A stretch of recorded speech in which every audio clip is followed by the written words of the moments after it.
ದಯವಿಟ್ಟು ವೇದಿಕೆ ಮೇಲೆ ಇದ್ದರೆ ಆಜುಬಾಜಿನ ಹಿಂದೆ ಬಡಿಲ್ಲ ಸೈಡ್ತಾರೆ ಸಾಹೇಬರು ಬಂದ್ರ ದಯವಿಟ್ಟು ಒಂಚೂರು ಎಲ್ಲರೂ ಸರ್ಬಿಡ್ರಿ.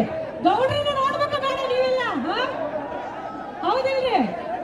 ಒಂದ್ಸತಿ ಜೋರಾಗಿ ಜೈ ಪಂಚಾಯತ್. ಈಗ ಜಾಸ್ತಿ ಟೈಮ್ ಇಲ್ಲ, ಆಮೇಲೆ ಡೈರೆಕ್ಟ್ ಉದ್ಘಾಟನೆ. ಒಂದೇ ನಿಮಿಷ ಸರ್, ಫಾಸ್ಟ್ ಒಂದು ನಿಮಿಷ ಹೋಗಿ. ಇದೀಗ ತಾನೇ ಆಗತ್ತಿರ್ತಕ್ಕಂಥ ಹಿಂದೂ ಹುಲಿ ಫೈರ್ ಬ್ರ್ಯಾಂಡ್ ಬಸನಗೌಡ ಪಡ್ಲಿ ತಮ್ಮೆಲ್ಲರ ಮುಖಾಂತರ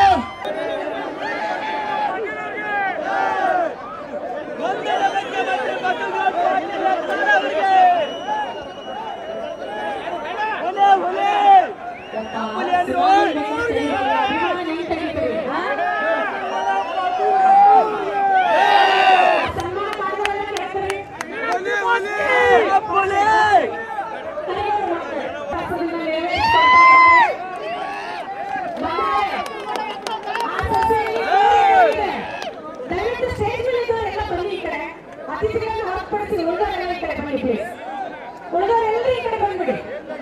ಹಾಗೇನೆ ಕನಕದಾಸರ ಜಯಂತಿ ಇವತ್ತು. ಕನಕದಾಸರಿಗೆ ಕೂಡ ಈ ಒಂದು ವೇದಿಕೆಯಲ್ಲಿ ನಮನಗಳನ್ನ ಸಲ್ಲಿಸಲಾಗ್ತಾ ಇದೆ. ಪುಷ್ಪನಮನವನ್ನ ಮಾಡಿದ್ರ ಮುಖ್ಯವಾಗಿ ಪುಷ್ಪಗಳನ್ನ ಸಲ್ಲಿಸಿ ವೇದಿಕೆ ಕಾರ್ಯಕ್ರಮದ ಉದ್ಘಾಟನೆ ನೇರವಾಗಿ ಮಾತನಾಡಿ